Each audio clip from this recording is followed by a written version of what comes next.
गुरुत्व के अंतर्गत कोई भी ऑब्जेक्ट गति किस प्रकार से करता है। अभी हम लोग सतह पे चलते हैं। ये मार्कर है, ये किसी सतह पे चल रहा है। जब ये सतह पे चल रहा है तो इस पे हर जगह जो ग्रेविटेशनल फोर्स होता है वो बेटा बराबर लगता है। लेकिन जैसे ही कोई ऑब्जेक्ट ऊपर और नीचे जाता है तो सतह से किसी भी वस्तु के बीच की दूरी बढ़ने पर g का मान कम होता है, पास आने पर g का मान ज़्यादा होता है। तो पास आने पर और दूर जाने पर उसकी स्पीड में कुछ ना कुछ फर्क जरूर हो जाता है। उसी के बारे में बेटा अभी चर्चा करेंगे हम लोग कि गुरुत्व के अंतर्गत गति कैसी होती है। तो स्थिति पहली ये बनती है कि जब वस्तु ऊपर की ओर गतिमान हो। देखो वस्तु कोई सी भी हो, बड़ी हो छोटी हो, सब पे बेटा जो फोर्स लगता है, आपकी पृथ्वी आपकी अर्थ लगाती है, वो होती है जी, जिसकी वैल्यू लगभग में मानी गई है 9.8 मीटर पर सेकेंड स्क्वायर। ये आपकी जी की वैल्यू, ये सब पे सेम लगती है। तो अभी जब आपकी वस्तु ऊपर की ओर जा रही है, भैया जैसे हमने इस मार्कर को ऊपर की तरफ ऐसे फेंका, अब जब इसको हम ऊपर की तरफ फेंके थे तो ये ऊपर जाके एक जगह पे रुका और रुकने के बाद में नीचे चला आया। अच्छा ये रुका क्यों? रुका इसलिए क्योंकि इसको कोई तो था जो खींच रहा था। तो खींच कौन रहा था भाई? अगर कोई जा रहा है, जब तक उस पर कोई एक्सटर्नल फोर्स लगेगा नहीं तब तक कोई भी ऑब्जेक्ट रुक नहीं सकता। तो ये जब ऊपर की तरफ जा रहा था तो अचानक से नीचे आने लगा। नीचे आने से पहले ये रुका होगा, जब नीचे आना शुरू हुआ या फिर ऊपर जा रहा था तो ये रुका क्यों? क्योंकि इसको किसी ने खींचा। तो खींचा किसने? जी ने खींचा, यानी कि गुरुत्वाकर्षण बल ने खींचा। अब गति के 3 आप फॉर्मूले पढ़े हो, तो वही तीनों फॉर्मूले बेटा जब कोई ऑब्जेक्ट ऊपर की तरफ गति कर रहा हो तो किस टाइप से ड्राइव होंगे, किस टाइप से उनको हम रखेंगे, उनमें वैल्यू कैसे पुट करनी है, किसका क्या मान होगा। पहला समीकरण आपने क्या पढ़ा था? पहला समीकरण आप लोगों ने पढ़ा था v बराबर u प्लस AT, यही तो पढ़ा था। अब देखिए ये A तब बेटा था उसमें जब सतह पे चल रहे थे, लेकिन अभी ऊपर जा रहे हैं। ऊपर जब जा रहे हो तो A की जगह पे G काम कर रहा है, A नहीं काम कर रहा, G काम कर रहा है। G इसलिए रख रहे हैं क्योंकि G की वैल्यू फिक्स है, हर समय G ही काम करता है। अब देखिए एक बात और बता दें, हमने कहा कि G की वैल्यू जैसे ही कोई ऑब्जेक्ट ऊपर जाता है उस पर G की वैल्यू कम होती है। तो अब यहां से इतनी दूर ऊपर गया तो इसमें कम नहीं होगी, जब बहुत ऊपर चला जाता है तब वैल्यू चेंज होती है।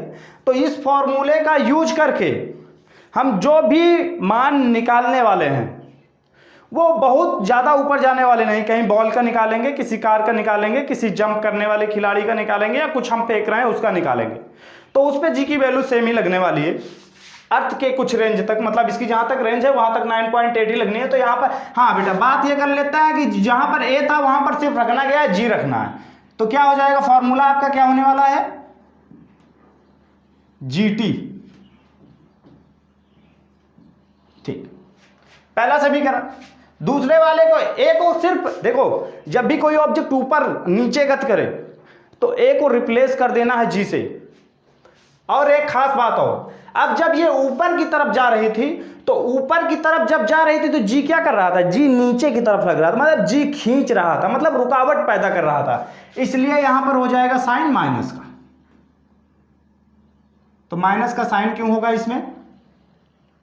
क्योंकि जब भी कोई ऑब्जेक्ट ऊपर की तरफ गतिमान होता है तो जी अपोजिट डायरेक्शन में वर्क करता है, मतलब उसको खींचता है, रोकने की कोशिश करता है। इसलिए जी की वैल्यू माइनस में रखने वाले हैं। दूसरा जो आपका इक्वेशन है वो क्या होता है? दूसरा इक्वेशन आपने पढ़ा था बेटा यस बराबर ut माइनस, अब यहां तो GT लिख देना, GT square, half GT square. अब यस क्या होती थी उसमें? यस आपने पढ़ा था जैसे यहां पर है ऑब्जेक्ट, यहां आ गया तो इसके बीच की दूरी होती थी। अब यहां पर है ये मार्कर, यहां पर चला गया तो ये अंतिम और बीच की जो हाइट है यही तो दूरी है ना। तो हम लोग इस यस को एच से रिप्लेस करेंगे, क्योंकि कोई भी ऑब्जेक्ट जब ऊपर जाएगा तो दूरी नहीं तय करेगा, ऊंचाई तय करेगा। और ऊंचाई को यस से लिखेंगे तो थोड़ा सा याद करने में अच्छा रहेगा। तो h मतलब कितनी ऊंचाई तय किया, v नहीं ये u है, ये प्रारंभिक चाल है, u plus half g t square, ये टाइम है आपका। बस लास्ट बेटा थर्ड वाला जो आपका इक्वेशन था वो है v स्क्वायर बराबर u स्क्वायर। हाँ ध्यान रखना भाई, ये माइनस बनाए रखना। अच्छा माइनस बनाए तो थे, ये t है, थोड़ा t और प्लस का कंफ्यूजन नहीं होना चाहिए, t अब इस टाइप से बनने वाला है, ये माइनस है। हाँ v स्क्वायर बराबर u स्क्वायर बेटा माइनस का 2gh, बस ये आपकी बन गई तीनों इक्वेशन। अभी इसी इक्वेशन को सेम टू सेम इसमें रखेंगे, लेकिन साइन चेंज हो जाएगा बेटा। साइन क्यों चेंज हो जाएगा? क्योंकि कण नीचे की ओर गतिमान है, आप मेरी तरफ आ रहे हो, मैं आपको अपनी तरफ खींच भी रहा हूं। तो अब जब मैंने अपनी तरफ आपको खींचा तो आपकी स्पीड क्या हुई? बढ़ गई। मतलब कि मेरा फोर्स आपके ऊपर धनात्मक की तरह कार्य करने लगा, जुड़ने लगा, प्रॉफिट हुआ, आपको जल्दी आ गए मेरे पास। तो यहां पर जी की वैल्यू को सिर्फ पॉजिटिव रखना है आपको। फर्स्ट इक्वेशन आपकी बनने वाली है v बराबर u plus g t. Second equation है h बराबर u t plus half g t square. Third equation है v स्क्वायर बराबर u square plus 2gh। NEET JEE air force special ध्यान दो बेटा, कक्षा 12 कायदे से पढ़ना, क्वेश्चन पूछेगा। अब कल पेपर भी है आप लोगों का फिजिक्स का, जरूरी है। जब भी कोई ऑब्जेक्ट ऊपर की तरफ जा रहा हो तो g माइनस रखना, नीचे की तरफ आ रहा हो तो g की वैल्यू पॉजिटिव रखना, नहीं आंसर गलत हो जाएगा।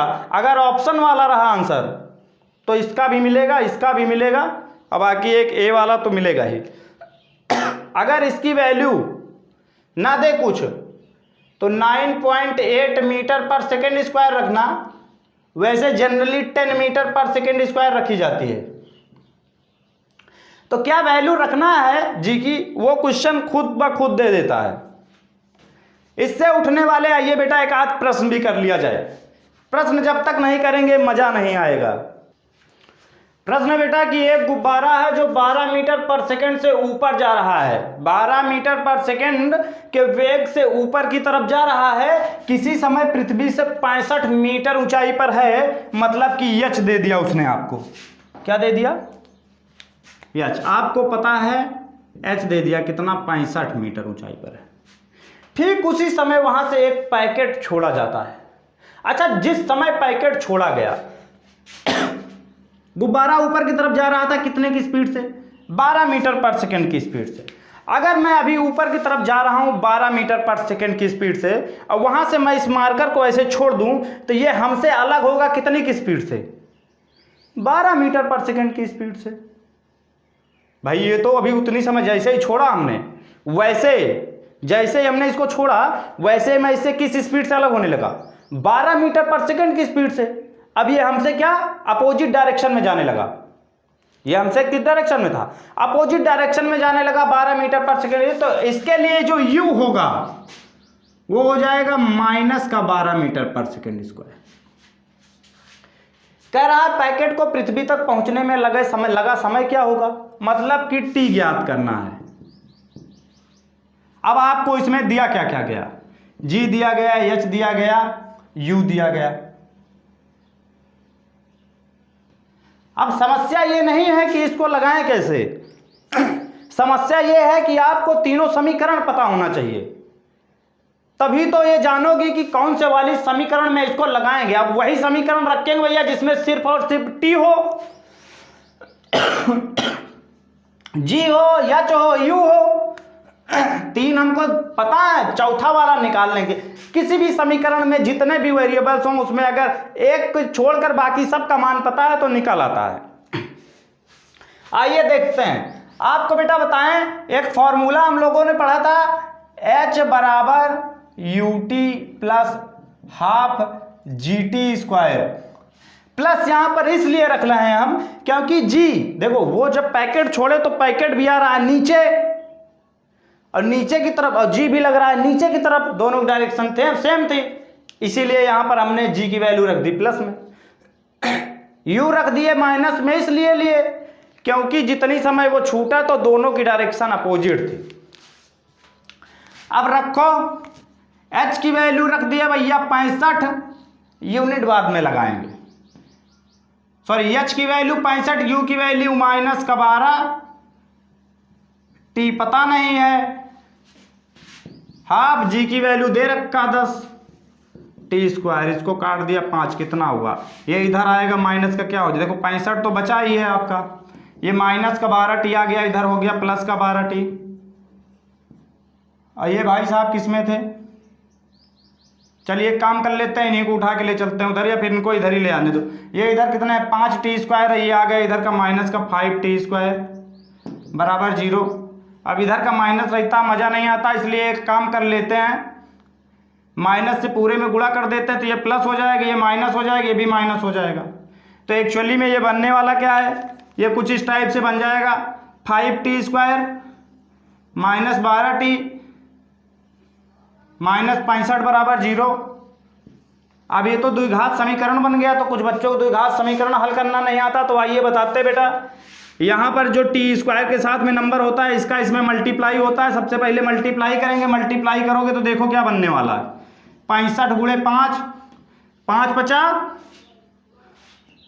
25 के 5 हासिल,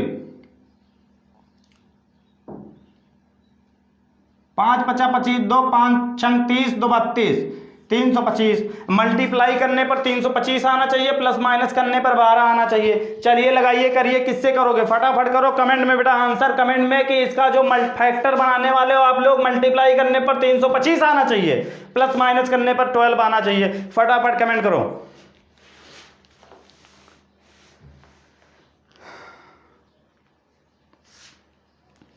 हो जाए तो बताना, 10 सेकेंड का टाइम आपके पास।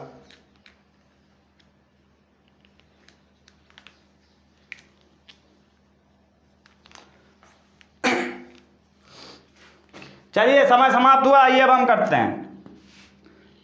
कर दिया भैया 5T स्क्वायर माइनस का 25T प्लस का 13 25 65, 13T माइनस का 65 बराबर का 0 हो गया। इसको मल्टीप्लाई करोगे तो आएगा आपका कितना 325, और कैसे कर लो ना यार, 65 को हमने लिख दिया क्या 13 गुणे 5 गुणे 5, 5 50 25, इधर 13 25 में 13 गया 12, और इसको मल्टीप्लाई करोगे तो आ जाएगा आपका 325। कॉमन ले लेते हैं डायरेक्ट, देखो यहां पर जहां पर कॉमन लेना है जहां से आपको अगर वहां प्लस है तो डायरेक्ट कॉमा ले लो, ब्रैकेट लगा लो, कॉमन लो, इसमें से क्या निकलेगा 5T निकलेगा बेटा, 5T निकालोगे अंदर क्या बचने वाला है, सिर्फ T बचेगा माइनस का 5 बचेगा, इसमें से 13 निकाल लोगे तो अंदर क्या बचेगा T माइनस का 5 बचेगा। अब इसमें से फिर पूरा कॉमन आएगा तो देखो क्या बचने वाला है, उसमें दिखाई पड़ रहा है कि नहीं पड़ रहा, T माइनस 5 ले लिए कॉमन एक में, और दूसरे में क्या चला जाएगा, इधर T भी निकला था 5T प्लस 13, देखो इसमें ये प्लस में है, समय कभी माइनस में नहीं होता अगर इधर ये प्लस में आए तो ये उधर ले जाओगे माइनस में बनेगा, तो ये तो गलत हो गया। बचा क्या आपका एक T माइनस 5 बराबर 0, अब 5 उधर जाएगा तो क्या बन जाएगा T बराबर 5, तो 5 सेकेंड ये आपका समय हो गया। 5 सेकेंड में वो ऑब्जेक्ट नीचे पहुंच जाएगा बेटा, कितने सेकेंड में, सिर्फ और सिर्फ 5 सेकेंड में। क्या हुआ दिख नहीं रहा क्या, सिर्फ 5 सेकेंड में ऑब्जेक्ट आने वाला है नीचे।